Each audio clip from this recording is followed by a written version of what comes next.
Hallelujah, hallelujah. നമുക്ക് പ്രാർത്ഥിക്കാം. നമുക്ക് തിരുവചനം ഒന്ന് വായിച്ചിട്ട് നമുക്ക് പ്രാർത്ഥിച്ച് നമുക്ക് ഇന്നത്തെ ക്ലാസ് ആരംഭിക്കാം. Book of Isaiah chapter 33 verse 10. യെശയ്യാവിന്റെ പുസ്തകം 33 അധ്യായം അതിന്റെ 10 വാക്യം. ഇപ്പോൾ ഞാൻ എഴുന്നേൽക്കും, ഇപ്പോൾ ഞാൻ എന്നെ തന്നെ ഉയർത്തും, ഇപ്പോൾ ഞാൻ ഉന്നതനായിരിക്കും എന്ന് യഹോവ അരുളി ചെയ്യുന്നു. ആമേൻ. ദൈവം സകലത്തിനും മീതെ ഉയർന്നിരിക്കുന്നവരാണ്, സകലത്തിനും മീതെ എഴുന്നേൽക്കുന്നവരാണ്. നമുക്ക് ദൈവത്തെ എന്നും എന്നേക്കും വാഴ്ത്താം. അവൻ സ്തുതിക്ക് യോഗ്യനാണ്. ഹല്ലേലൂയ. നമുക്ക് ഒരു നിമിഷം പ്രാർത്ഥിക്കാം. പ്രിയ പിതാവേ, ഹല്ലേലൂയ. അവിടുത്തെ ഞങ്ങൾ സ്തുതിക്കുന്നു, ഞങ്ങൾ മഹത്വപ്പെടുത്തുന്നു. അവിടുത്തെ മഹത്വം ഭൂമിക്ക് മുകളിലും ഭൂമിയിലുമൊക്കെ ആ മഹത്വം ഞങ്ങൾക്ക് ദർശിക്കുവാൻ കഴിയും. ഇന്ന് ഞങ്ങൾ ഈ സമയത്ത് ഒരുമിച്ച് വന്ന് അവിടുത്തെ തിരുവചനം പഠിപ്പാനും കർത്താവെ ഇബ്രായ ഭാഷയോടുള്ള ബന്ധത്തിൽ ആലെഫിനെ ആഴത്തിൽ നോക്കുവാനൊക്കെ ഞങ്ങൾ ശ്രമിക്കാൻ പോവുകയാണ്. ഞങ്ങളെ സഹായിക്കണമേ എന്ന് പ്രാർത്ഥിക്കുന്നു. യഹോശുവയുടെ നാമത്തിൽ പ്രാർത്ഥിക്കുന്നു. കൃപയോട് കേൾക്കണം നല്ല സ്വർഗീയ പിതാവേ. ആമേൻ, ആമേൻ, ആമേൻ. എല്ലാവരും സന്തോഷത്തോടെ, സുഖത്തോടെ, സമാധാനത്തോടെ, സൗഖ്യത്തോടെയൊക്കെ കഴിഞ്ഞ ആഴ്ചയിൽ കടന്നുപോയെന്ന് ഞാൻ വിശ്വസിക്കട്ടെ. എല്ലാവരെയും ദൈവം അനുഗ്രഹിക്കട്ടെ. നമുക്ക് ഈ ആഴ്ചക്കാലം പഠിപ്പാനായിട്ട് നമുക്ക് കുറച്ച് കാര്യങ്ങളുണ്ട്. നിങ്ങൾ എല്ലാവരും നിങ്ങളുടെ ബുക്ക് എടുത്ത് റെഡി ആയിട്ടിരിക്കണം. നമുക്ക് കുറച്ച് കാര്യങ്ങൾ നമുക്ക് നോക്കാനുണ്ട്. കഴിഞ്ഞ ആഴ്ചയിൽ നമ്മൾ കുറച്ച് കാര്യങ്ങൾ മനസ്സിലാക്കാൻ ശ്രമിച്ചു. ഈ ആഴ്ചയിലും നമ്മൾ കുറച്ചും കൂടി ആഴത്തിൽ ചില കാര്യങ്ങൾ നമ്മൾ നോക്കാൻ പോവുകയാണ്. ഓക്കെ, നമുക്ക് ആലഫിനെ കുറിച്ച് ഒന്ന് വ്യക്തതയോടെ കുറച്ചും കൂടി ആഴത്തിൽ നമുക്ക് പഠിക്കാം. ഓക്കെ, എല്ലാവരും നോട്ട്ബുക്കും പേനയും ഒക്കെ അടുത്തുണ്ടാവണം. ഞാൻ പറയുന്ന കാര്യങ്ങൾ എല്ലാവരും നിങ്ങൾ എഴുതിയെടുക്കണം. ഇത് നോട്ട്സ് ആയിട്ട് നമ്മൾ തരുന്നില്ല. നോട്ട്സ് ഞാനിവിടെ പറയുമ്പോൾ അതെല്ലാവരും എഴുതിയെടുക്കേണ്ടതാകുന്നു. നമ്മൾ ആലഫിനെ കുറിച്ച് കഴിഞ്ഞ ആഴ്ചയിൽ നമ്മളൊരു സ്ലൈഡ് കണ്ടു അല്ലേ? ആലഫ് അതിൻ്റെ ഗമറ്റേറിയ വാല്യൂ അല്ലെങ്കിൽ വില 1 എന്ന് പഠിച്ചു. അപ്പോൾ നോട്ട്ബുക്കിന്റെ മുകളിൽ ആലഫ് എന്ന് പറഞ്ഞിട്ട് എഴുതുക. ആലഫ് ഇംഗ്ലീഷിലോ മലയാളത്തിലോ ഇവൻ ഹീബ്രു നിങ്ങൾക്ക് അറിയാമെങ്കിൽ എഴുതിക്കോ. ആ ല പ, ആലഫ്, ലമേത്, പേ. ഈ 3 അക്ഷരങ്ങൾ ചേർന്നതാണ്. ആരെങ്കിലും എഴുതി പഠിച്ചവരൊക്കെ ഉണ്ടാകും. ആർക്കെങ്കിലും അതൊക്കെ ഓർമ്മയുണ്ടെങ്കിൽ എഴുതാം. നിങ്ങൾക്ക് അത് ഞാൻ അതിൻ്റെ ഒരു സ്ലൈഡ്, ആലഫിൻ്റെ ഒരു സ്ലൈഡ് ഇട്ട് തരുന്നതായിരിക്കും. അപ്പോൾ കുറച്ചും കൂടി നിങ്ങൾക്ക് വ്യക്തത ഉണ്ടാകും. അതേപോലെ നമ്മുടെ വർക്ക് ബുക്ക് ഉപയോഗിച്ച പ്രിയപ്പെട്ടവർ അതിൻ്റെ പ്രിന്റ് ഔട്ട് എടുത്തിട്ട് ആലഫ് എന്നുണ്ട്, അത് എഴുതി പഠിക്കണം. ഞാൻ നമ്മുടെ ഈ ഒരു വിശദീകരണ ക്ലാസ് കഴിഞ്ഞിട്ട് അത് എങ്ങനെ എഴുതാം എന്നും കൂടെ ഞാൻ നിങ്ങൾക്ക് കാണിച്ചു തരാം. അപ്പോൾ നിങ്ങളത് പഠിക്കണം. ഓക്കെ, നമുക്ക് രഞ്ജിത്ത് ഒരുങ്ങിയിരിക്കണം. ഞാൻ രഞ്ജിത്തിന്റെ ആവശ്യം എനിക്ക് വളരെയായിട്ടുണ്ട്. രഞ്ജിത്ത് ഓരോന്ന് വായിക്കണം. ആവർത്തന പുസ്തകം 6:4 രഞ്ജിത്ത് ഉറക്കെ വായിക്കണം. ആലഫ് എന്ന് എഴുതിയിട്ട് ഇസ്രായേൽ വായിക്കും. ഇസ്രായേലെ കേൾക്കുക, യഹോവ നമ്മുടെ ദൈവമാകുന്നു, യഹോവ ഏകൻ തന്നെ. അവിടെ നമ്മള് വില 1 എന്നാണ് പഠിച്ചിരിക്കുന്നത്. എവിടെയാണ് ആലഫിന്റെ വില 1 അല്ലേ? ഏകൻ. അപ്പോൾ ഇവിടെ പറയുന്നു, ഇസ്രായേലേ കേൾക്ക, നിന്റെ ദൈവമായ യഹോവ ഏകൻ ഇവിടെ ഇസ്രായേലെ കേൾക്ക എന്ന് പറയുന്നുണ്ട്. നമ്മള് ഒരു അധ്യായത്തിൽ നമ്മൾ പഠിച്ചു, ഇസ്രായേലിനെ വിളിച്ചു ദൈവം. ആരെയായിരുന്നു ഇസ്രായേൽ? യാക്കോബായിരുന്നു, അല്ലെ? യാക്കോബിനെ വിളിച്ചു. യാബോക്കിന്റെ കടവിൽ വെച്ച് എന്ത് സംഭവിച്ചെന്ന് നിങ്ങൾക്കറിയാം. അതെല്ലാം കഴിഞ്ഞപ്പോൾ പേര് മാറ്റി, നിന്റെ പേര് ഇസ്രായേൽ എന്നാണ്. തിരിച്ചുപോയി 12 ഗോത്രങ്ങളുമായിട്ടൊക്കെ പോകുന്ന കാര്യങ്ങൾ നമ്മൾ കണ്ടു. ഇപ്പോൾ ദൈവം വിളിക്കുവാണ്, ഇസ്രായേലെ കേൾക്ക. ആ കേൾക്ക എന്നുള്ള പദം വളരെ ഇമ്പോർട്ടന്റ് ആണ്. മാർക്കോസിന്റെ സുവിശേഷത്തിൽ, വെളിപ്പാട് പുസ്തകത്തിൽ എല്ലാം പറയുന്നു, ചെവിയുള്ളവൻ കേൾക്കട്ടെ. അത് നമ്മുടെ ഫിസിക്കലായിട്ടുള്ള ഈ ചെവിയെ കുറിച്ച് പറയുന്നുണ്ട്, അകത്തെയുള്ള നമ്മുടെ ചെവിയെ കുറിച്ചിട്ട് പറയുന്നുണ്ട്. ഇസ്രായേലേ കേൾക്ക, യഹോവ നമ്മുടെ ദൈവമാകുന്നു. ആമേൻ. ഓക്കെ, അടുത്തത് യാക്കോബിന്റെ 2:19.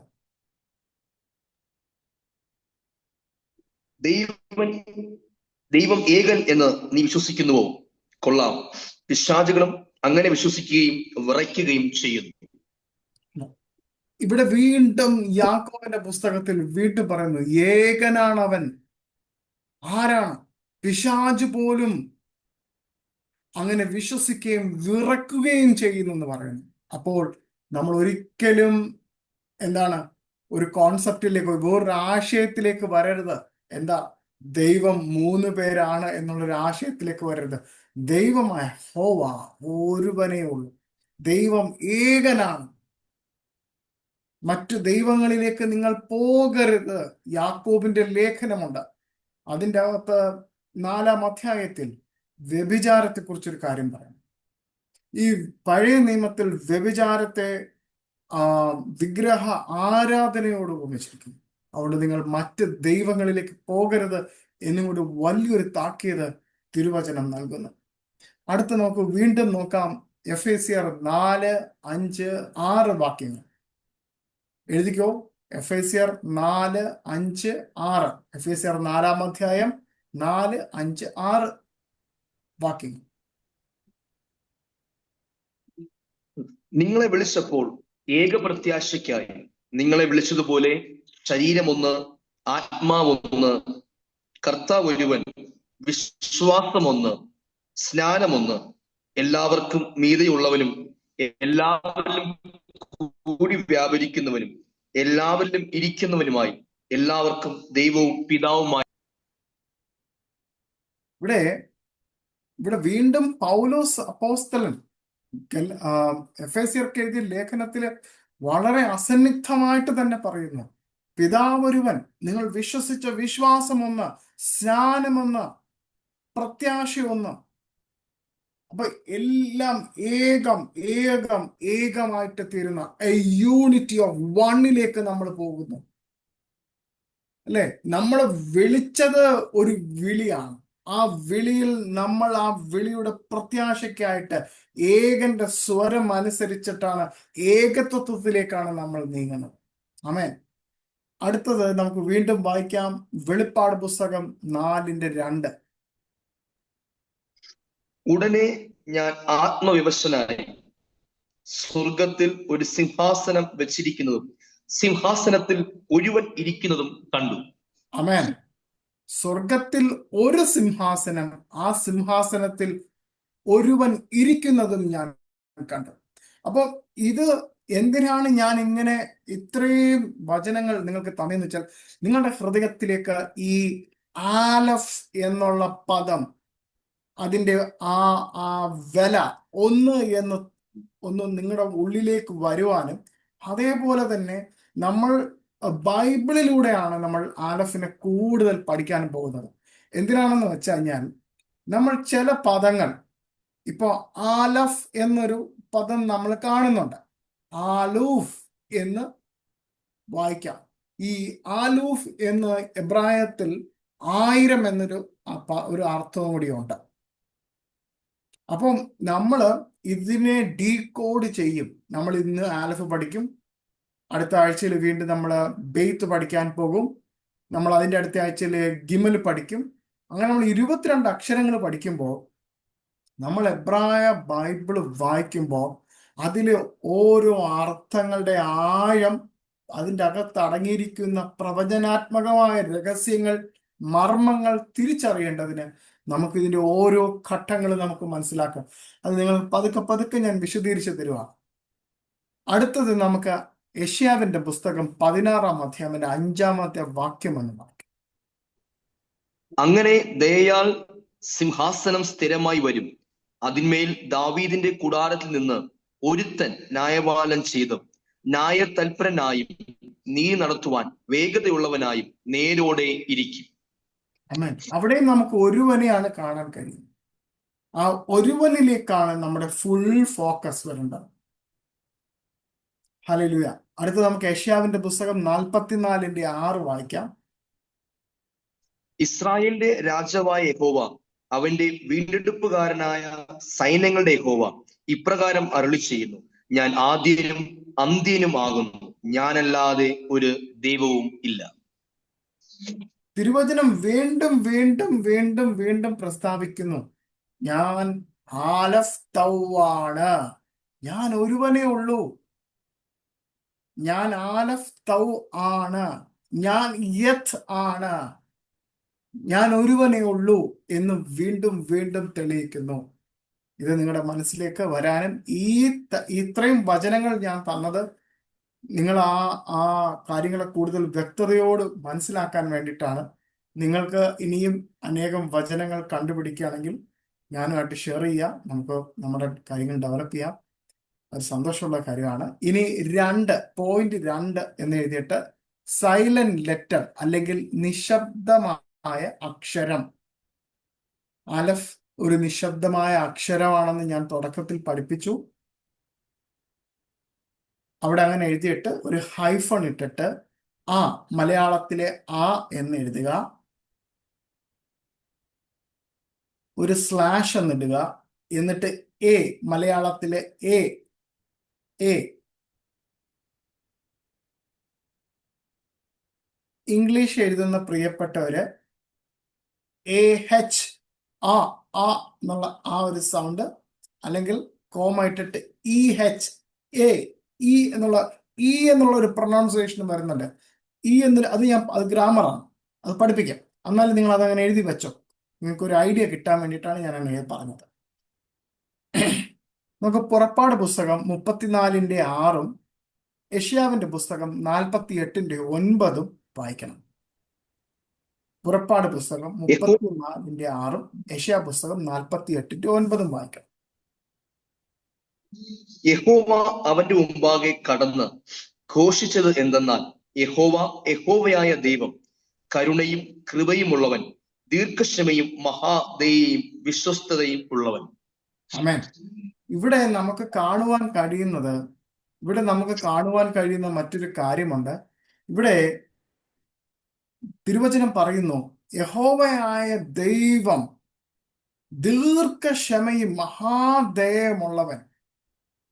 കാരണം ഞാൻ ഒരു കാര്യം കൊണ്ട് വിശദീകരിച്ചു തരാം.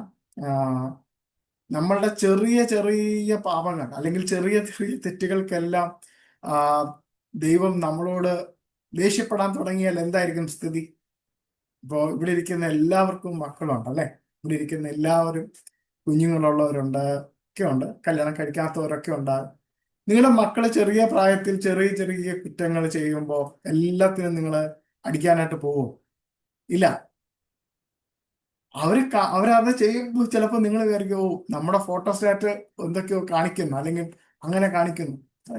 ക്ഷമിച്ചു കളയും.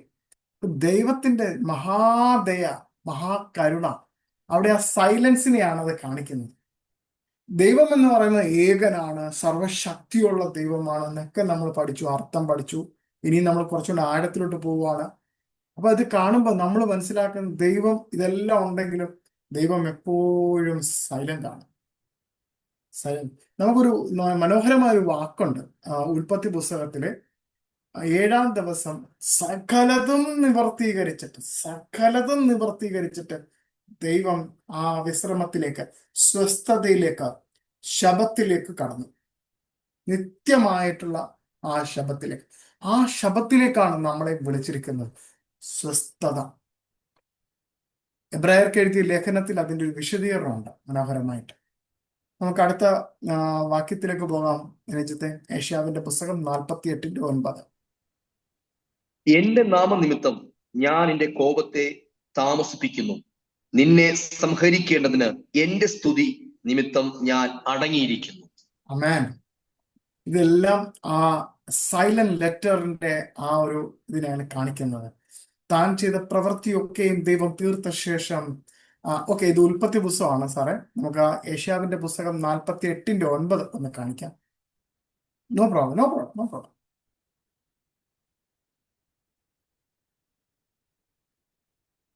അപ്പോൾ എല്ലാവർക്കും കൂടെ ഒന്ന് വിഷ്വലായിട്ട് കാണുകയും ചെയ്യാം. നമ്മുടെ ഓൺലൈനിൽ അല്ലാതെയും നമ്മുടെ യൂട്യൂബിൽ കാണുന്ന പ്രിയപ്പെട്ടവരുണ്ട്, അവർക്കും അത് ഒരു സഹായമായിട്ട് വരും. എന്റെ നാമനിമിത്തം ഞാൻ എന്റെ കോപത്തെ താമസിപ്പിക്കുന്നു, നിന്നെ സംഹരിക്കേണ്ടതിന് എന്റെ സ്തുതി നിമിത്തം ഞാൻ അടങ്ങിയിരിക്കുന്നു. ഇതെല്ലാം ആ സൈലൻസിനെ കാണിക്കുന്നതാണ്. ഇതിന്റെ ആ കുറച്ചും കൂടി ഞാനൊരു ഇതിൽ പറയാം. ഇതിന്റെ എബ്രായ ഭാഷ വളരെ പോയിറ്റിക്കാണ് യഥാർത്ഥത്തിലുള്ളത്. അതിന്റെ ആഴത്തിലുള്ള അർത്ഥങ്ങളും ഭയങ്കരമായ മനോഹരമാണ്. അത് നമ്മുടെ ഹൃദയങ്ങളെ തണുപ്പിക്കുന്നതാണ്. ദൈവമേ എന്നുള്ള ആ ഒരു, എൻ്റെ പിതാവേ എന്നുള്ള ആ ഒരു വിളി നമ്മുടെ ഹൃദയത്തിന്റെ ആഴത്തിൽ നിന്നും പുറപ്പെട്ട് ഈ വചനം യഥാർത്ഥത്തിൽ എബ്രായ ഭാഷയിൽ വായിക്കുമ്പോൾ നമുക്കതുണ്ടാവും. ആ സ്തുതിയിന്മേൽ നമ്മൾ വീഴും. നമ്മളോട് കരുണയായിരിക്കണമേ എന്ന് പറയാൻ നമുക്ക് കഴിയുകയും ചെയ്യും. ആമേൻ. അടുത്തത് മൂന്നാമത്തെ പോയിന്റ് ആണ്. നമുക്കവിടെ മീനിങ് എന്ന് എഴുതാം, അല്ലെങ്കിൽ അർത്ഥം. ആലഫിന്റെ അർത്ഥം നമ്മൾ പോവുകയാണ്. അവിടെ നമുക്ക് power, strength, leader, supreme, chief എന്നൊക്കെ ഉണ്ട്. ഞാൻ ഒന്നും കൂടെ ഞാൻ പതുക്കെ പറയാം. Power, strength, leader, supreme, chief എന്നൊക്കെ അർത്ഥമുണ്ട്. ശക്തി, അതിശക്തിമാൻ, നേതൃത്വ പാടവത്തിൽ ഉള്ളവൻ അല്ലെങ്കിൽ നേതാവ്, അധികാരം എന്നൊക്കെയുള്ള വിവിധ മലയാള അർത്ഥങ്ങളുമുണ്ട്. ഞാൻ ഈ പറഞ്ഞ അർത്ഥങ്ങളും ഒക്കെ പ്രിയപ്പെട്ടവർക്ക് എല്ലാവർക്കും മനസ്സിലാവും. എനിക്ക് തോന്നുന്നു ഇംഗ്ലീഷ് അത്രയ്ക്കും അറിയാത്തവരാരെങ്കിലും മനസ്സിലാവാത്തവരുണ്ടോ എന്ന് എനിക്കൊരു സംശയമാണ്. ഉണ്ടെങ്കിൽ എൻ്റെ അടുത്ത് പറയുക, നമ്മുടെ ക്ലാസ്സിന് കഴിഞ്ഞിട്ട് നമുക്ക് പറയാം. അപ്പം ഞാൻ വീണ്ടും അതിൻ്റെ മലയാള കൃത്യമായ പരിഭാഷകൾ തരാം. ഇത് ഓൺലൈനിൽ കേൾക്കുന്ന പ്രിയപ്പെട്ടവർക്കെല്ലാം ഒരുപാട് രാജ്യങ്ങളിൽ ഇരുന്ന് കേൾക്കുന്നവരുണ്ട്, അവർക്കെല്ലാം കിട്ടാൻ വേണ്ടിയിട്ടാണ് ഞാൻ ഇതിങ്ങനെ പറയുന്നത്. അവിടെ നമുക്ക് രഞ്ജിത്തെ വായിക്കാം. ഐസിയ ചാപ്റ്റർ 48:11b ആണ് വായിക്കേണ്ടത്. അത് സ്ട്രെസ് കൊടുത്ത് വായിക്കണം, ഞാൻ പറഞ്ഞതുപോലെ. ഞാൻ എന്റെ മഹത്വം മറ്റൊരുത്തനും കൊടുക്കുകയില്ല. ഓക്കെ, ഇവിടെ നമ്മുടെ നെറ്റിന്റെ ഒരു പ്രോബ്ലം ആണെന്ന് തോന്നുന്നു അവിടുത്തെ. ഓക്കെ, ഞാൻ എന്റെ മഹത്വം മറ്റൊരുത്തനും വിട്ടു കൊടുക്കുകയില്ല എന്ന് പറയുന്ന ഒരു പരമാധികാരിയുടെ ഒരു സ്വരമാണ് കേൾക്കുന്നത്. There is a supreme power. There is a strength of that voice. വളരെ ആ ശബ്ദത്തിന് വളരെ സ്ട്രെങ്ത് ഉണ്ട്. ആ ശബ്ദത്തിന് വളരെ അധികാരമുണ്ട്. ആ അധികാരത്തിൽ നിന്നോട്ടാണ് ദൈവം പറയുന്നത്, ഞാൻ എൻ്റെ മഹത്വം ഒരുത്തനും വിട്ടുകൊടുക്കുകയില്ല.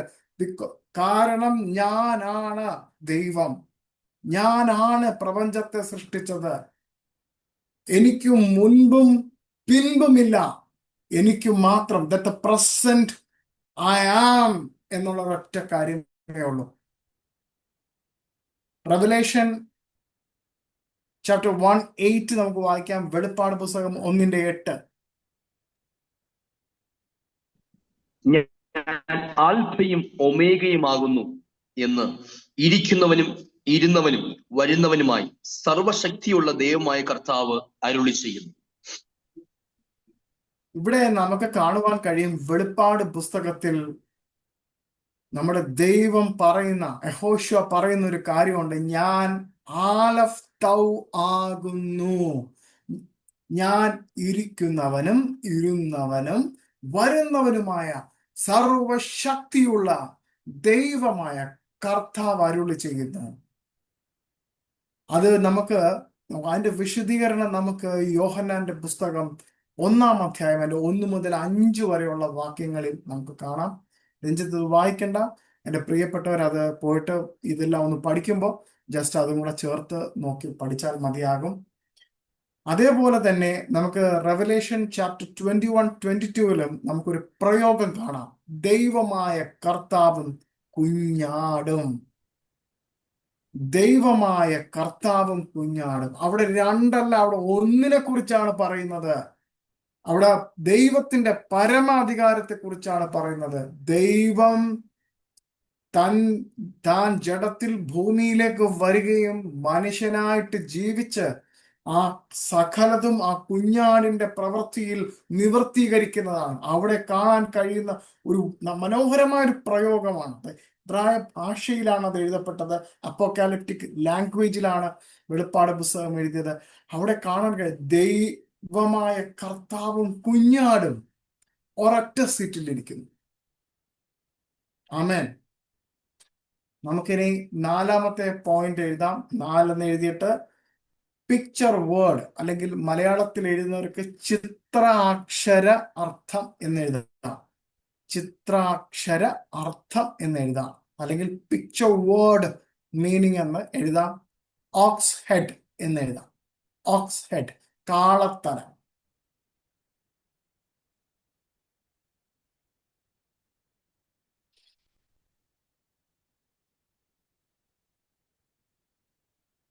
ഓക്കെ,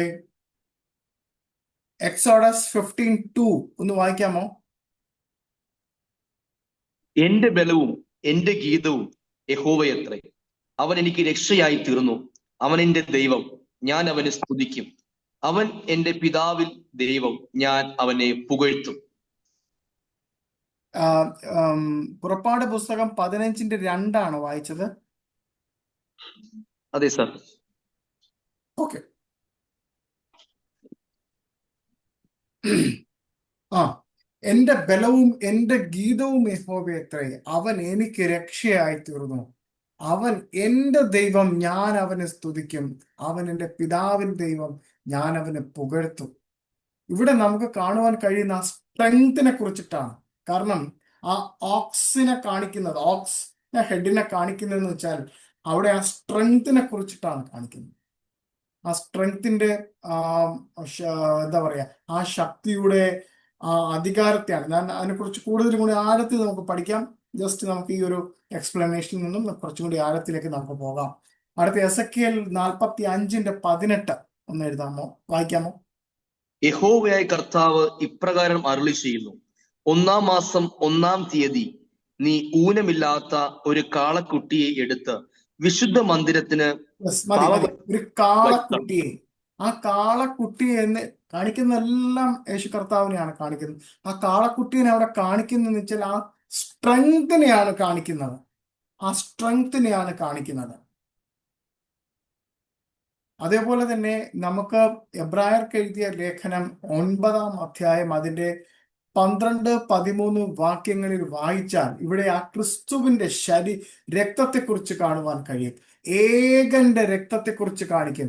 അപ്പൊ ഏകനായിട്ടുള്ളവൻ, അവിടെ പൗലോസ് കൃത്യമായിട്ട് പറയുന്നു, ഏകന്റെ രക്തത്താൽ മാത്രമാണ് നിങ്ങൾക്ക് രക്ഷ കിട്ടിയിരിക്കുന്നത്. അപ്പോൾ ഏകൻ വന്ന് മരിച്ചു. നമ്മൾ കാണാൻ കഴിയുന്നത് എന്താണ്?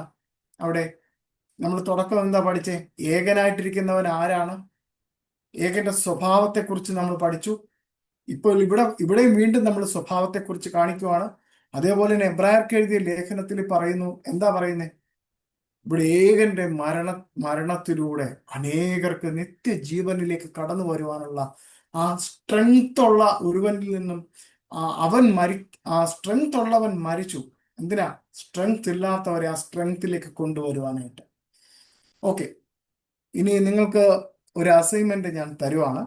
ഇതെല്ലാവരും, എന്നെ കേട്ടുകൊണ്ടിരിക്കുന്ന 53 പേരും ഈ അസൈൻമെന്റ് എഴുതിയേ പറ്റും. അല്ലെങ്കിൽ ഇത് കണ്ടുപിടിച്ച് അത് എന്താണെന്ന് വിശദീകരിച്ച് തന്നേ പറ്റൂ. 119-ാം സങ്കീർത്തനം അതിന്റെ ഓരോ വാക്യത്തിൽ എന്താണ് പറഞ്ഞിരിക്കുന്നത്? 119-ാം സങ്കീർത്തനം ആലഫ് എന്നാണ് രേഖപ്പെടുത്തിയിരിക്കുന്നത്. അതിന്റെ ആ 1-ാമത്തെ പോർഷൻ അത് അതിനകത്ത് ഓരോ വരിയിലും എന്താണ് കണ്ടിരിക്കുന്നത് എന്ന് എനിക്ക് എഴുതി അറിയിക്കണം.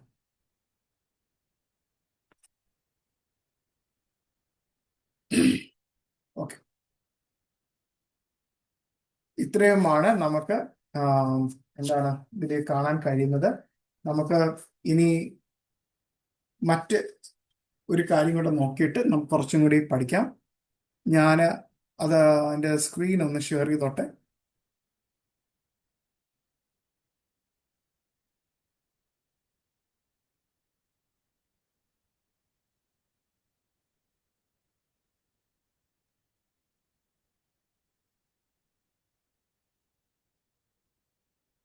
നെറ്റ് സ്ലോ ആണ്, ഇച്ചിരി മഴയുടെ ഒരു കാര്യം കാണിക്കുന്നുണ്ട്, അതുകൊണ്ടാണ്.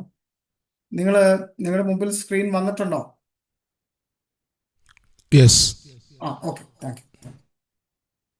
അപ്പൊ നമുക്ക് ഇവിടെ കാണാൻ കഴിയും, നമ്മൾ തുടക്കം പഠിച്ചു, ആലഫിനെ കുറിച്ച് പഠിച്ചു. നമ്മൾ ബെയ്ത്ത് ഇനി പഠിക്കാൻ പോകുന്നു. ബെയ്ത്ത് ഗിമൽ നമ്മൾ പഠിക്കാൻ പോകുന്നു. നമ്മൾ ഈ ഒരു ചിത്രം നിങ്ങൾ എല്ലാവരും കണ്ടു അല്ലേ? ഓക്കെ,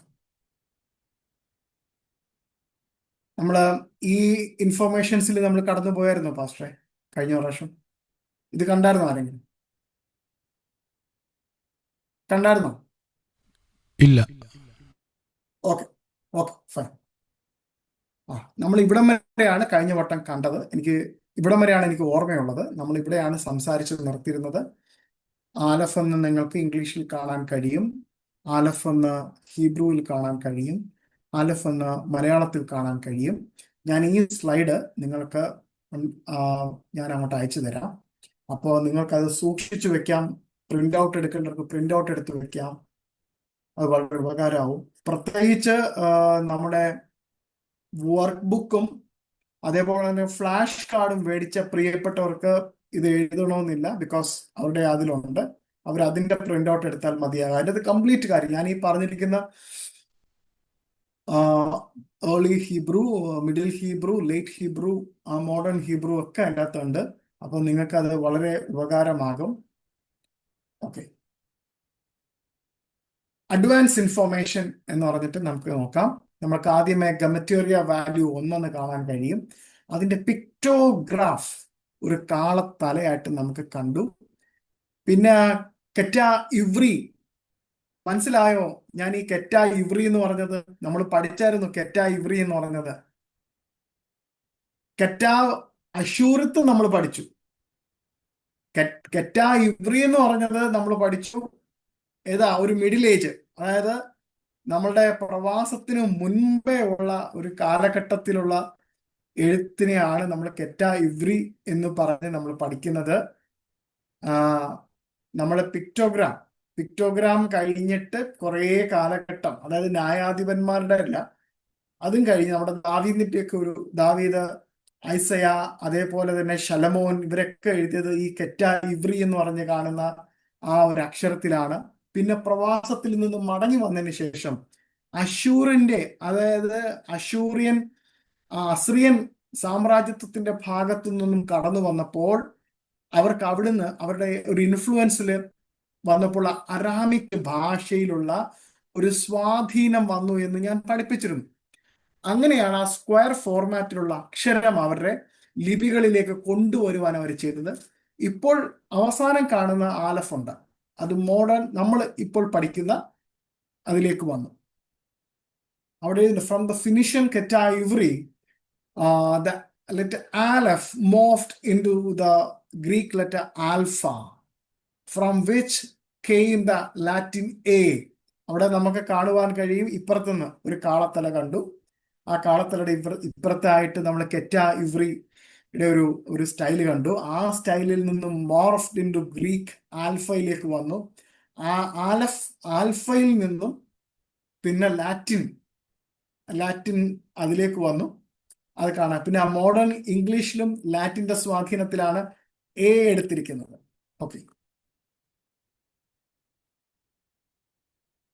ഓക്കെ, നിങ്ങൾക്ക് കാണാൻ കഴിയുന്നുണ്ടോ ഓക്സ് ഹെഡ് എന്ന്?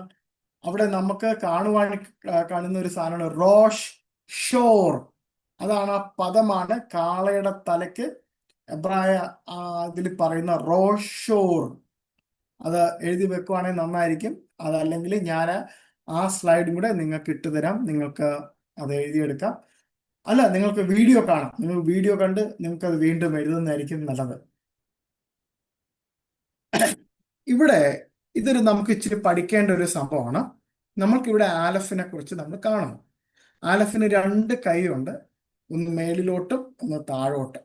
ആ മുകളിലോട്ടുള്ള ഇതിനെ ഡിവൈൻ റിലം അല്ലെങ്കിൽ ഒരു ആത്മീയ തലത്തിലേക്ക് ഉയർത്തപ്പെട്ട ഒരു കരവും, ഒന്ന് ഭൗതിക തലത്തിലേക്ക് ഉയർത്തപ്പെട്ട ഒരു കരവും, നടുക്കൊരു ഡയഗണൽ ലൈനിലേക്കാണ് ഇത് രണ്ടും കണക്ട് ചെയ്തിരിക്കുന്നത്. നിങ്ങളുടെ മനസ്സിലേക്ക് എന്ത് ചിത്രമാണ് ഇത് കാണുമ്പോൾ ഓടി വരുന്നത്? അല്ലെ, നമുക്ക് പെട്ടെന്ന് ഓർമ്മ വരുന്ന ഒരു ക്രൂശിന്റെ രൂപമായിരിക്കാം. എനിക്ക് അങ്ങനെയാണ് ആദ്യം തോന്നിയത്, അല്ലെ? ഒരു ക്രൂശിന്റെ രൂപം. ക്രൂശ് എപ്പോഴും നമ്മൾ സങ്കല്പിച്ചിരിക്കുന്നത്. അപ്പോ ഇപ്പൊ ഇതിൻ്റെ അകത്ത് പറഞ്ഞിരിക്കുന്നത് അപ്പർ യോ the hidden infinity aspect of God ഇൻസോഫ് എന്നാണ് അതിന് പറയുന്നത്. ഇൻസോഫ്. ആ മേളിലെ നിങ്ങൾക്ക് ഒരു ഹിബ്രു അക്ഷരത്തിൽ കാണുവാൻ കഴിയും ഇൻസോഫ് എന്നുള്ള ഒരു പദം. അതിനാ ഡിവൈൻ റിലത്തിനെയൊക്കെ കുറിച്ച് കാണിക്കുന്നതാണ്. അവിടെ എൻഡില്ല, വിത്തൗട്ട് എൻഡാണ്. അതെങ്ങനെ, അതായത് ദൈവത്തിന്റെ സ്നേഹം ആഴമേറിയതാണ്. അത് ആകാശത്തിനും അപ്പുറം നിൽക്കുന്ന, അല്ലെ, ഒരു ആഴമേറിയതിനെ കാണിക്കുന്നതാണ് അത്. ഏർത്ത്ലി റിലം എന്ന് പറയുന്നത് ഭൂമിയിൽ തട്ടുന്ന സംഭവമാണ്, അല്ലെ? ഭൂമിയിൽ അത് തട്ടി നിൽക്കുന്നതാണ്. ഇവിടെ എന്താണ് കാണിച്ചിരിക്കുന്നതെന്ന് വെച്ചാൽ, ആകാശത്തിൽ ഉയരെ ഉള്ള ഒരുവൻ താഴേക്ക് ഇറങ്ങി. എങ്ങനെ ഇറങ്ങി? മനുഷ്യരൂപത്തിലേക്ക്. ഈ പ്രപഞ്ചം മുഴുവനും സൃഷ്ടിച്ച ദൈവം ഈ മനുഷ്യനെ ജീവിക്കാൻ വേണ്ടി മാത്രം ഉണ്ടാക്കിയ ഒരു സ്ഥലമാണ് ഭൂമി. അത് യെശയ്യാവിന്റെ പുസ്തകത്തിൽ അത് കൃത്യമായിട്ട് പാർപ്പാനായിട്ടാണ് ഭൂമി ഉണ്ടാക്കിയിരിക്കുന്നത്. ആ പാർക്കുന്ന സ്ഥലത്തേക്ക് ദൈവം ഇറങ്ങി വന്നു. എന്തിനാ ദൈവം ഇറങ്ങി വന്നേ? നമ്മളെ വീണ്ടെടുക്കാൻ, അല്ലേ? അപ്പോ ഈ ഡയഗണൽ വാവ് എന്ന് പറയുന്നത് ഒരു ഹുക്ക് ഓഫ് കണക്ഷൻ. അത് എന്താണ് കാണിക്കുന്നതെന്ന് അറിയാമോ? താഴേക്ക് വന്നു, താഴ്മയുടെ രൂപമെടുത്തു, അല്ലേ? 6-ാം ദിവസമാണ് നമ്മളെ സൃഷ്ടിച്ചത്. ആ താഴ്മയുടെ രൂപത്തിലേക്ക് ദൈവം ഇറങ്ങി വന്നു ആയിട്ടാണ് കാണിക്കുന്നത്. നിങ്ങൾക്ക് തന്നെ കാണാൻ കഴിയുന്നുണ്ടോ? Okay, fine. നിങ്ങൾക്കിപ്പം സ്ക്രീൻ ഷെയർ കാണാൻ പറ്റുന്നുണ്ടോ? അതോ പോയോ? സ്ക്രീനിൽ നിന്ന് പോയോ? സ്ക്രീൻ ഷെയർ പോയി. ഇപ്പൊ സാറെ കാണാം. Okay, no problem. ഞാൻ എടുക്കാം. എൻ്റെ കൈ തട്ടിയിട്ട് പോയതാണ്, സോറി. ഓക്കെ. ഞാനിതൊരു സാധനം ഇങ്ങനെ ഇത് വന്നിട്ടുണ്ടായിരുന്നു, യുവർ സ്ക്രീൻ ഷെയറിംഗ് എന്ന് പറഞ്ഞ സംഭവം ഉണ്ട്. അതിങ്ങനെ വന്നപ്പോൾ ഞാൻ മാറ്റി വെച്ചപ്പോൾ എൻ്റെ കയ്യിൽ നിന്ന് തട്ടിപ്പോയതാണ്, സോറി. ഓക്കെ, ഇനി ഞാൻ വേറൊരു കാര്യം നിങ്ങൾക്ക് പറഞ്ഞുതരാം. നമ്മളുടെ ഈ ആലഫ് എന്ന് പറഞ്ഞിരിക്കുന്ന ഈ ഒരൊറ്റ അക്ഷരം 3 എബ്രായ അക്ഷരങ്ങൾ ചേർന്നതാണ് ഈ ആലഫ് എന്ന് പറയുന്നത്. അതായത് യോദ് എന്ന് പറഞ്ഞിരിക്കുന്ന ഒരു അക്ഷരമുണ്ട്. അതാണ് ഈ മേളിൽ ഉള്ളൊരു കൈ പോലെ കാണുന്നത്. യോദിന്റെ അർത്ഥം എന്ന് പറഞ്ഞാൽ കരം എന്നാണ്. അപ്പോൾ നിങ്ങൾക്ക് ഇപ്പോഴേ തന്നെ ഞാൻ യോദിന്റെ അർത്ഥം പറഞ്ഞു തരുവാണ്. അത് എവിടെയെങ്കിലും എഴുതി വെക്കണം. കാരണം യോദ് പഠിക്കുമ്പോൾ നിങ്ങൾക്ക് എളുപ്പമായി. കാരണം അതിന്റെ അർത്ഥം കരമെന്ന, യോദിന്റെ അർത്ഥം കരമെന്ന. അപ്പോ 2 യോദുണ്ട്. 2 യോദ്, നടുക്കുള്ളത് വാവ് എന്നൊരക്ഷരം. അപ്പോ വാവിന്റെ അർത്ഥം എന്ന് വെച്ചാൽ ഹുക്ക് അല്ലെങ്കിൽ ആണി എന്നൊരർത്ഥമുണ്ട്. കൂടാരക്കുറ്റി എന്നൊരർത്ഥമുണ്ട്.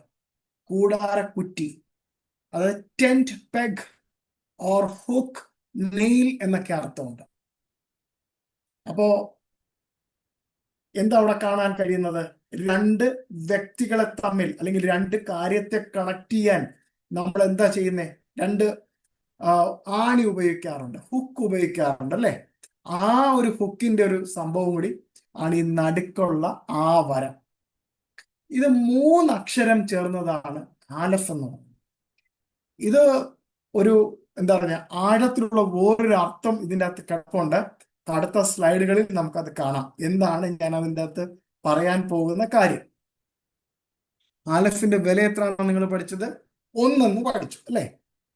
Very good. ഓക്കെ, അപ്പൊ നമ്മൾ പഠിച്ചു ആലഫിന്റെ എഴുതുമ്പോൾ 3 അക്ഷരം ചേർന്നിട്ടാണ് 1 എഴുതിയിരിക്കുന്നത് അല്ലേ? അത് യോദ് പ്ലസ് യോദ്. യോദ് എന്ന് പറയുന്നത് എന്താണ്? കരം. കരം. വാവ് എന്ന് പറയുന്നത് നെയിൽ. ഓർത്ത് വെക്കുക. അപ്പോൾ 10ാമത്തെ എബ്രായ അക്ഷരത്തിലെ 10ാമത്തെ അക്ഷരമാണ് എന്താണ്? യോദ്. അപ്പോ 10ാമത്തെ അക്ഷരത്തിന് എത്ര വിലയുണ്ട്? 10 എന്നുള്ള വിലയുണ്ട്. 10. അപ്പോ ഇതിനകത്ത് എത്ര യോദുണ്ട്? 2 യോദുണ്ട്. അപ്പോ 10ഉം 10ഉം 20ആയി. നടുക്കുള്ളത് ഞാൻ പറഞ്ഞു വാവ് എന്നുള്ള അക്ഷരം. എബ്രായ അക്ഷരത്തിലെ 6ാമത്തെ അക്ഷരമാണ് വാവ്. അപ്പോ എത്രയായി? 26ആയി. അപ്പോ ആലഫിന്റെ വില 1, പക്ഷെ ആലഫിൽ അടങ്ങിയിരിക്കുന്ന 3 അക്ഷരങ്ങളുടെ കൂട്ടിക്കഴിയുമ്പോൾ 26 കിട്ടും. എബ്രായ ഭാഷയില് യാഹ്വേ എന്ന് നമ്മൾ പഠിച്ചു. യാഹ്വേ എഴുതുന്നത് യോദ് ഹേ വാവ് ഹേ. യോദ് ഹേ വാവ് ഹേ. യോദ് കരം, ഹേ നോക്കുക, പിന്നെ വാവ് കൂടാരക്കുറ്റി അല്ലെങ്കിൽ ആണി എന്ന് പഠിച്ചു. അതിന്റെ അർത്ഥം അതിന്റെ വില 6. വീണ്ടും ഹേ നോക്കുക 5.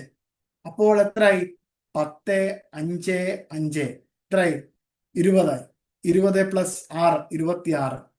അപ്പൊ യഹോവയുടെ ഈ ഗ്രമറ്റീരിയൽ വാല്യൂ എന്ന് പറയുന്നത് 26. അപ്പൊ ആലഫിന്റെ വാല്യൂ 26. സോ നിങ്ങൾക്ക് എന്താണ് ഇതിൽ നിന്ന് മനസ്സിലായത്? ആർക്കെങ്കിലും മൈക്കൊന്ന് ഓണാക്കിയിട്ട് ഒന്ന് പറയാമോ? സജിപാസിന് പറയാം. ഞാൻ സജിപാസിനെ ക്ഷണിക്കുന്നു വിളിക്കാൻ. പറയാൻ സജിപാസിന് പറയാം. സജിപാസ് കേൾക്കുന്നുണ്ടോ? ഓക്കെ, പറ പാസ്റ്റേ. കേൾക്കുന്നുണ്ട്. ഏതാ വായിക്കാൻ പറഞ്ഞു? കേട്ടില്ല. ഏതാ വായിക്കാൻ പറഞ്ഞ? ഏതോ ഈ പേര് പറഞ്ഞിട്ട് നിങ്ങൾ സംസാരിക്കണേ. പേര് പറഞ്ഞിട്ട്. ഏതാ വായിക്കാൻ പറഞ്ഞ? മനസ്സിലായില്ല.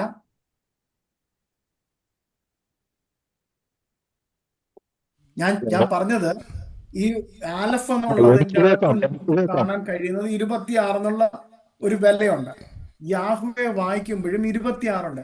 അപ്പൊ നിങ്ങൾക്ക് എന്താണ് ഇതിൽ നിന്ന് മനസ്സിലാക്കാൻ കഴിയുന്നത്? അത്രയേ ഉള്ളൂ ചോദ്യം. യാഹ്വയുടെ numerical value is equal to ആലേഫിന്റെ ന്യൂമറിക്കൽ വാല്യൂ 1 അല്ലേ? അപ്പൊ 1. ഇവര് 1ആണ്. അപ്പൊ ഇതിനകത്ത് തന്നെ യാഹ്വേ എന്ന് ഞാൻ പറഞ്ഞതിന്റെ അർത്ഥം ഇതുകൂടെ പറയാം. ഈ നമ്മുടെ മോശ കടന്ന് മേളിൽ ചെന്നു. സീനായ് മലയുടെ മേളിൽ ചെന്നു. സീനായ് മലയുടെ മേളിൽ ചെന്നിട്ട് പുള്ളിക്കാരൻ എന്താ കണ്ടേ? നോക്കുമ്പോൾ ഒരു മരം നിന്ന് കത്തുന്നു.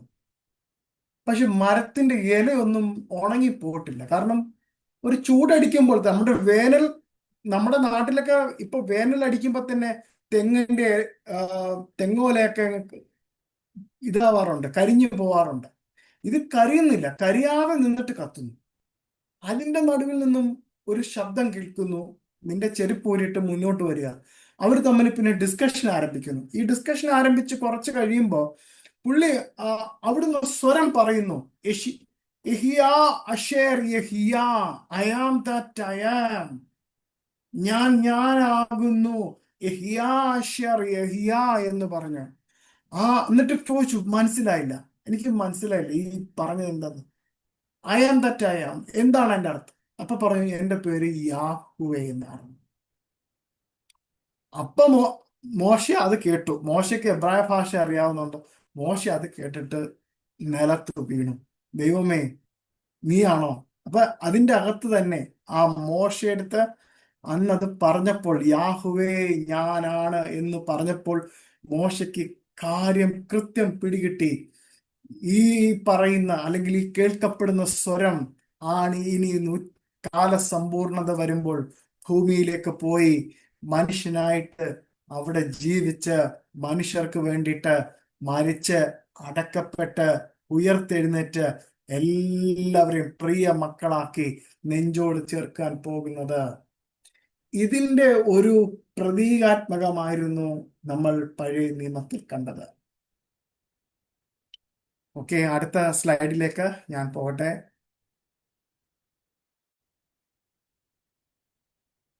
ഇത് ഒരു വളരെ പ്രസിദ്ധമായിട്ടുള്ള ഒരു വാക്യമാണ്, നിങ്ങൾക്ക് എല്ലാവർക്കും അറിയാം. അനി ഹാഫ് അലേഫ് വഹ താഫ് ഹാ റിഷൂൻ വഹ അക്രൂൻ ഹാ തെഹ്ലീഹ വെക്സോഫ്. അതിന്റെ അർത്ഥം എന്താണ്? എല്ലാവർക്കും അറിയാം. 22:13 ഒന്ന് വായിക്കാൻ പറ്റുമോ നമ്മുടെ രഞ്ജിത്തെ? ഞാൻ ആൽഫയും ഒമേഗയും, ഒന്നാമനും ഒടുക്കത്തവനും, ആദിയും അന്തവും ആകുന്നു. ആമേൻ. അപ്പോ ഇതിന്റെ അകത്ത് തന്നെ നമുക്ക് കണ്ടോ, അനി ഹ അലഫ് എന്ന് പറയുന്നിടത്ത് തന്നെ ആലഫ് കാണാം. 1, 2, 3, 4, 5 5 ആലഫിനെ ഇവിടെ കാണാം. ഈ 5 ആലഫ് എന്ന് പറയുന്നത് 5 പൂർണ്ണമായിട്ടുള്ള 5 ആലഫിനെ അവിടെ കാണുന്നത്. അതിനെ കുറിച്ചിട്ട് ഒരു വെളിപ്പാടുണ്ട്. അത് ആരെങ്കിലും അടുത്ത പ്രാവശ്യം ചിന്തിച്ചിട്ട് വരുവാണെങ്കിൽ അവർക്ക് ഞാനൊരു സമ്മാനം കൊടുക്കുന്നതായിരിക്കും. അമ്മേ സ്തോത്രം. അതേപോലെ തന്നെ നമ്മുടെ ആലഫ് എന്ന് പറഞ്ഞിരിക്കുന്ന എബ്രായ പദത്തിൽ എഴുതിയിരിക്കുന്ന ആ ഒരു വാക്കാണ് ഇവിടെ കാണിച്ചിരിക്കുന്നത്. നമ്മൾ പഠിച്ചു, ആലഫ് എന്ന് പറയുന്ന വണ്ണസ് എന്നാണ് പഠിച്ചത്, അല്ലേ? Aleph is also a picture of 3 in 1 or halush hakatosh. അതായത് ആലഫിന് 3 പാർട്ട് ഉണ്ട്. ആ പാർട്ടിനെയാണ് കാണിക്കുന്നത്. 3 പാർട്ട് എന്താണ്? 3 വ്യക്തികളെ കാണിക്കുന്നുണ്ട്. അതായത് ഞാൻ പറഞ്ഞുതരാം. ആലഫിൻ്റെത് ഒന്നൊന്ന് കൂട്ടുക. ഇവിടെ അടുത്ത് എഴുതിയിരിക്കുന്ന ലമേദ് എന്ന് പറഞ്ഞിരിക്കുന്ന അക്ഷരമാണ്. ലമേദിന്റെ 30 ആണ് വാല്യൂ. പിന്നെ പേ എന്നൊരു അക്ഷരമുണ്ട്, അത് 80 ആണ്. അപ്പോ 80 + 30 + 1 is 111, 111. ഈ 111 പറയുമ്പോൾ അത് 111 ആയിട്ട് നിൽക്കുന്ന ഓരോ ഡിജിറ്റ് ആണ്. 1 ഇറ്റ്സ് എ യൂണിറ്റ്, അതൊരു യൂണിറ്റ്. അപ്പൊ ആ യൂണിറ്റിന്റെ അകത്ത് തന്നെ 3 വ്യക്തികളെയാണ് കാണിക്കുന്നത്. ആ 3 വ്യക്തികൾ എന്ന് നമ്മുടെ ഒരു വിശ്വാസത്തിൽ പറയുന്നത്, നമ്മൾ തുടക്കത്തിൽ തന്നെ, അതായത് ബറഷീത്ത് എന്നുള്ള പദത്തിന്റെ അകത്ത് തന്നെ നമ്മൾ പറയുന്നു, പിതാവിനെ പറയുന്നു, പുത്രനെ പറയുന്നു, പരിശുദ്ധ റൂഹ കദോഷിനെ പറയുന്നു, വിശുദ്ധ റൂഹയെ കുറിച്ച് പറയുന്നു. അപ്പൊ ഇവരെ 3 പേരെയും ഡിനോട്ട് ചെയ്യുന്നതാണ് ഈ ആലഫ് എന്ന് പറയുന്നത്. പിന്നെ നമ്മൾ ആലഫ് എന്നുള്ള പദത്തിന്റെ അകത്ത് ഒരു എസ്കറ്റോളജി ഉണ്ട്. ഈ എസ്കറ്റോളജി എന്ന് വെച്ചാൽ എന്താണ്? ആർക്കെങ്കിലും ഒന്ന് പറയാമോ എന്റെ മലയാള പരിഭാഷ? എസ്കറ്റോളജി, അന്ത്യകാല ശാസ്ത്രം. സ്തോത്രം. അന്ത്യകാല ശാസ്ത്രം. ഒരു എസ്കറ്റോളജി ഉണ്ട്. ആ എസ്കറ്റോളജി എന്ന് പറയുന്നത് നമുക്ക് ഇങ്ങനെ പറയാം, ഒരു വെളിപ്പാടുണ്ട്, ഒരു വചനമുണ്ട്. എന്തുവാ? ദൈവത്തിന്റെ ഒരു ദിവസം എത്ര ഇതിന് തുല്യമായിട്ടാണ് പറഞ്ഞിരിക്കുന്നത്? 1000. ഇവിടെ ഓരോ ആലഫിനെ നോക്കൂ. 1, അതായത് ഞാൻ ഈ ചുവന്ന മഷി ഇട്ട് വെച്ചിരിക്കുന്നു. 1, 2, 3, 4, 5, 6 6 ആലഫ് ഉണ്ട്. അത് 6 ആലഫ് തികഞ്ഞു തീരുമ്പോൾ ദൈവത്തിന്റെ മിശിഹ തന്റെ രാജ്യം ഉറപ്പിക്കാൻ അവൻ വരും. വന്നു കഴിഞ്ഞിട്ട് അവൻ 1000 കൊല്ലം എന്നുള്ളൊരു ഇതുണ്ട്. ആ റെപ്രസെന്റേഷൻ ആണ് ഇത് പറഞ്ഞിരിക്കുന്നത്. ഓരോ ആലഫും 1000 ആയിട്ട് കൂട്ടുക. 1000, 2000, 3000, 4000, 5000, 6000, 6000.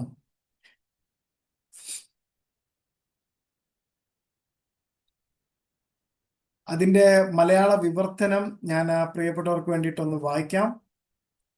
മോശയുടെ സോറി, ഇതല്ല അത്, അടുത്ത ഇതാണ്. ഓക്കെ, അത് ഞാൻ വായിക്കാം. ഓക്കെ, ഓക്കെ, ഞാൻ ഈ സ്ലൈഡിന്റെ മലയാള വിവർത്തനം വായിക്കാമെന്നാണ് വിചാരിച്ചത്. ഇവിടെ നമുക്ക് കാണാൻ കഴിയുന്നത് ഈ ഏത്, സോറി, ഞാനതിന്റെ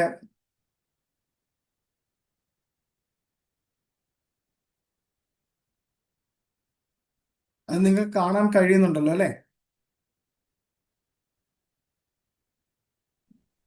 കാണാം. ആ, അവിടെ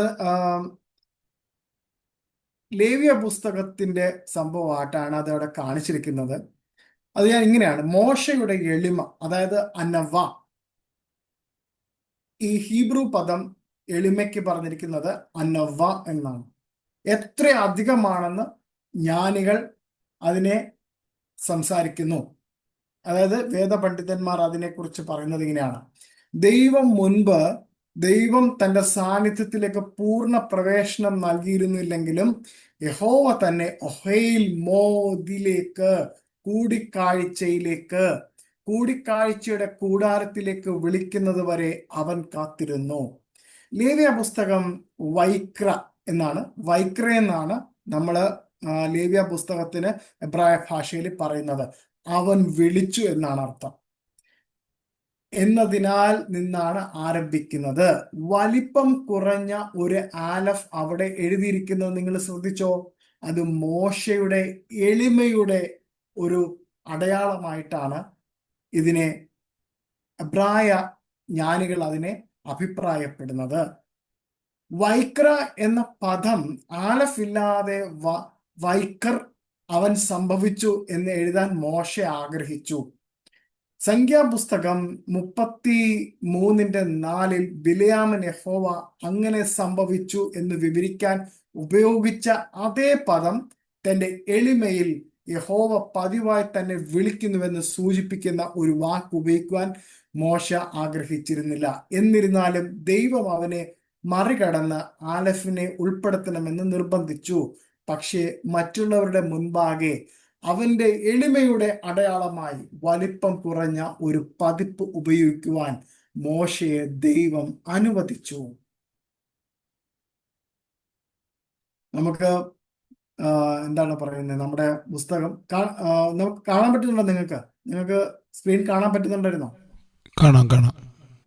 അവിടെ മോശയെ കുറിച്ചിട്ട് എന്താ പറഞ്ഞത്? വളരെ എളിമയുള്ള എന്റെ ദാസൻ എന്നാണ് ദൈവം പറഞ്ഞത്. ആ എളിമയുടെ ഒരു കാര്യം കാണിക്കാൻ അവിടെ മോശയെ കൊണ്ട് അനുവദിപ്പിച്ചതാണ് ആ ആലഫ്. അവിടെ എഴുതുമ്പോൾ വൈക്ര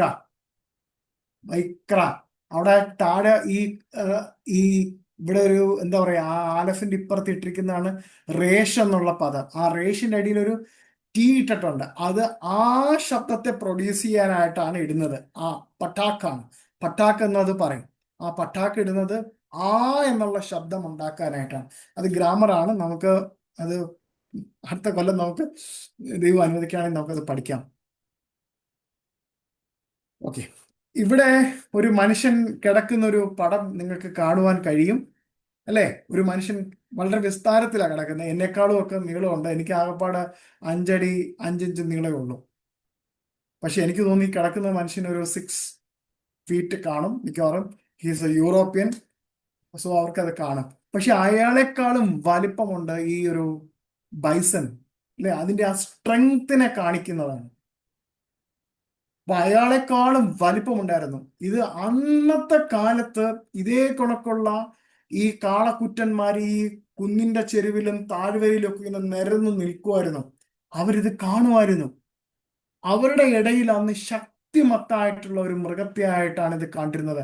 അവരുടെ നിലങ്ങൾ ഉഴുതുവാൻ, മുന്തിരി ചക്കുകൾ ആട്ടുവാനൊക്കെ ഈ മൃഗത്തെ അവർ ഉപയോഗിച്ചിരുന്നു.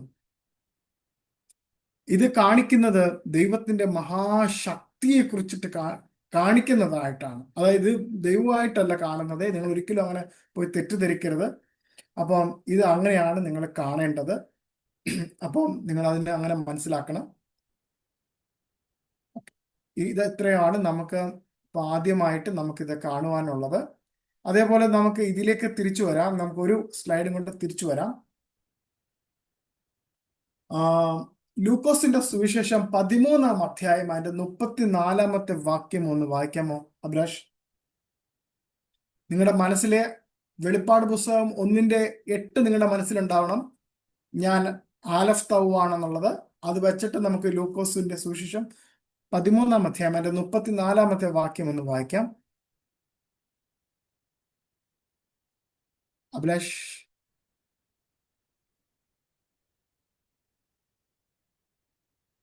ആർക്കെങ്കിലും ഒന്ന് എന്നെ സഹായിക്കാൻ പറ്റുമോ? യെരൂശലേമേ, ആ യെരൂശലേമേ, ആ പ്രവാചകന്മാരെ കൊല്ലുകയും നിന്റെ അടുക്കൽ അയച്ചിരിക്കുന്നവരെ കല്ലെറിയുകയും ചെയ്യുന്നവളെ, കോഴി കുഞ്ഞുങ്ങളെ ചിറയിൻ കീഴിൽ ചേർക്കും പോലെ നിന്റെ മക്കളെ എത്ര വട്ടം ചേർത്തുകൊള്ളുവാൻ എനിക്ക് മനസ്സായിരുന്നു, നിങ്ങൾക്കോ മനസ്സായില്ല. ഇവിടെ ദൈവം പറയുന്നൊരു വലിയ സ്വരമായിരുന്നത്. കാരണം ദൈവത്തിന് എപ്പോഴും നമ്മളെ ചേർത്ത് പിടിക്കാൻ ആഗ്രഹമുണ്ടായിരുന്നു. നമ്മളാണ് ദൈവത്തിന്റെ കയ്യിൽ നിന്നും വഴുതിപ്പോയത്. ഇത് ക്രൂശിനെയാണ് കാണിക്കുന്നത്. ഇത് ക്രൂശിനെയാണ് ഇത് കാണിക്കുന്നത്. അടുത്ത സങ്കീർത്തനം 147-2 ഒന്ന് വായിക്കാമോ?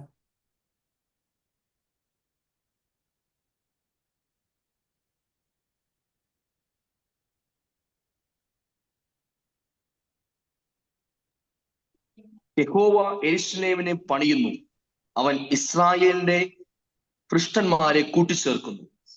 പൃഷ്ടന്മാരെ കൂട്ടിച്ചേർക്കുന്നു. നമ്മൾ നേരത്തെ ഞാൻ പറഞ്ഞിരുന്നു, ഈ നടുക്കുള്ളത് എന്തായിരുന്നു? വാവ്. വാവ് എന്ന് പറയുന്നത് കൂടാരക്കുറ്റി, ടെൻ പെഗ് അല്ലെങ്കിൽ ഹുക്ക് എന്ന്. അപ്പോ ദൈവം അത് ഇതിന്റെയൊക്കെ സിമ്പലാണ്. കൂടാര എന്ന് വെച്ചാൽ ആ ഹുക്ക് വെച്ച് നമ്മളെ ചേർത്ത് പിടിക്കാനായിട്ട്. ആ സങ്കീർത്തനം 147-2 പറയുന്നു, തന്റെ ഭ്രഷ്ടന്മാര്, തന്നിൽ നിന്ന് അകന്നു പോയവരെ മക്കളെ ചേർത്ത് പിടിക്കുവാൻ ദൈവം ആഗ്രഹിക്കുന്നു. എബ്രായർ 9:18 വായിച്ച് നമുക്ക് ഇന്നത്തെ ക്ലാസ് ഇവിടെ അവസാനിപ്പിക്കാം. അതുപോലെ തന്നെ കുറച്ച് വാക്യങ്ങളൂടെ ഞാൻ പറഞ്ഞു തരാം. നിങ്ങൾ എഴുതിയെടുത്ത് അത് വായിക്കണം, ധ്യാനിക്കണം. എബ്രായർക്ക് എഴുതിയ ലേഖനം അതിന്റെ 9-ാം അധ്യായം അതിന്റെ 18-ാം വാക്യം. അതുകൊണ്ട് ആദ്യ നിയമവും രക്തം കൂടാതെ പ്രതിഷ്ഠിച്ചതല്ല. കണ്ടോ, ഇവിടെ നമ്മൾക്ക് കാണുവാൻ കഴിയുന്നത് ഒരു നിയമം, അത് രക്തത്താൽ നമ്മളെ കൂട്ടിച്ചേർത്ത്. അതായത് വിട്ടുപോയ ഒരു കണികയുണ്ട്, ദൈവത്തിന്റെ കണികയുണ്ട്. ആ കണിക, the divine connection has lost, and by the blood of the divine blood it connects us. നമ്മൾ വീണ്ടും അതിലേക്ക് കൂട്ടിച്ചേർത്തു. നിങ്ങൾക്ക് പ്രിയപ്പെട്ടവർക്ക് എഴുതാം, 1 തിമോത്തി 2:5,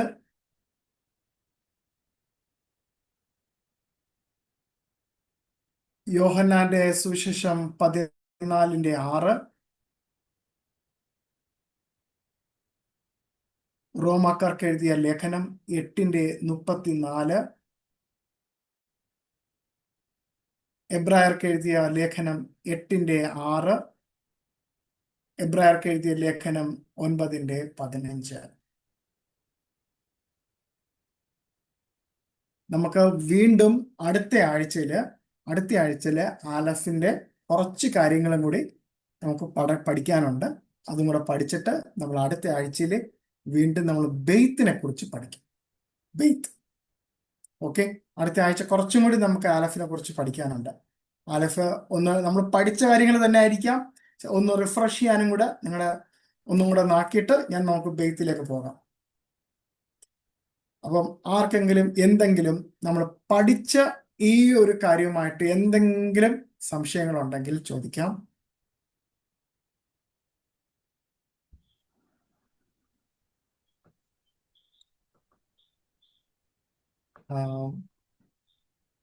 ഞാൻ നിങ്ങൾക്ക് എഴുതുന്നത് എങ്ങനെയാണെന്ന് കാണിച്ചു തരാം. ഞാൻ എൻ്റെ വൈറ്റ് ബോർഡ് ഒന്ന് എടുത്തോട്ടെ. നിങ്ങളുടെ മുമ്പിലേക്ക് ഒരു വൈറ്റ് ബോർഡ് ഇപ്പോൾ തെളിയുന്നുണ്ട്. ഞാൻ ആലഫ് എങ്ങനെയാണ് എഴുതേണ്ടത് വളരെ സിമ്പിളാണ്. നമ്മുടെ മലയാളം പോലെയോ ഒന്നും ഇങ്ങനെ ചുരുപ്പിച്ച് ഒന്നും എഴുതണ്ട. വളരെ സ്ട്രോക്കുകളൊക്കെ വളരെ ഈസിയാണ്. ഓക്കെ,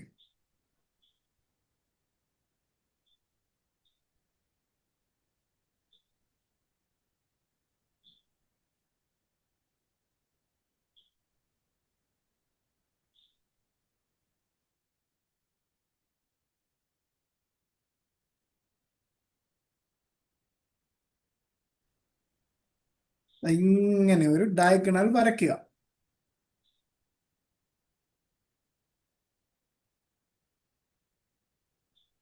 ഇങ്ങനെ ഒരു ഡയഗണൽ ഇങ്ങനെ വരയ്ക്കുക.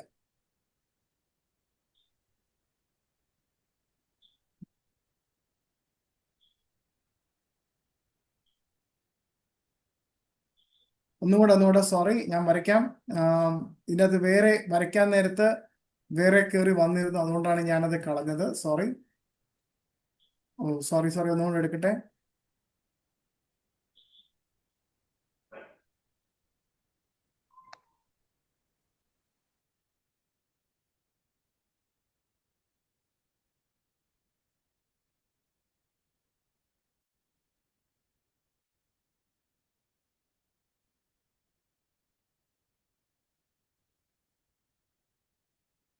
യാ, കണ്ടായിരുന്നോ? ഇങ്ങനെയാണ് എഴുതേണ്ടത്.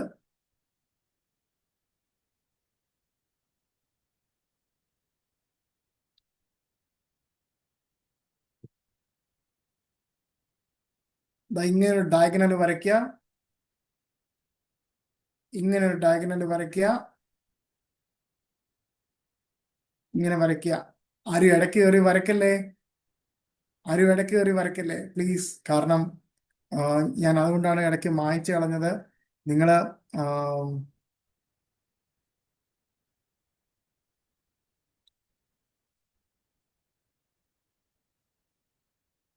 നിങ്ങൾ ആദ്യം നോക്കിയിരിക്കുക. Like this, straight one line, like this and like this. Aleph, straight aleph. ഇത്രേ ഉള്ളൂ. നിങ്ങൾക്ക് എഴുതി പഠിക്കാൻ പറ്റുമോ? പറ്റത്തില്ലല്ലോ. പറ്റുമല്ലോ. കോൺഫിഡന്റ് അല്ലേ? ആർക്കെങ്കിലും സംശയമുണ്ടോ? ഇല്ലെന്ന് ഞാൻ വിശ്വസിക്കട്ടെ.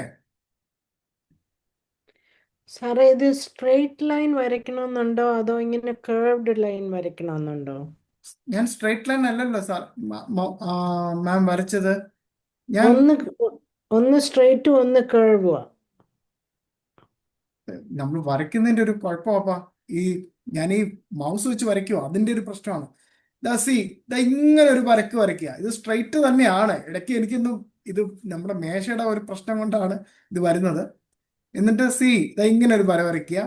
ഇങ്ങനെ ആലഫ്.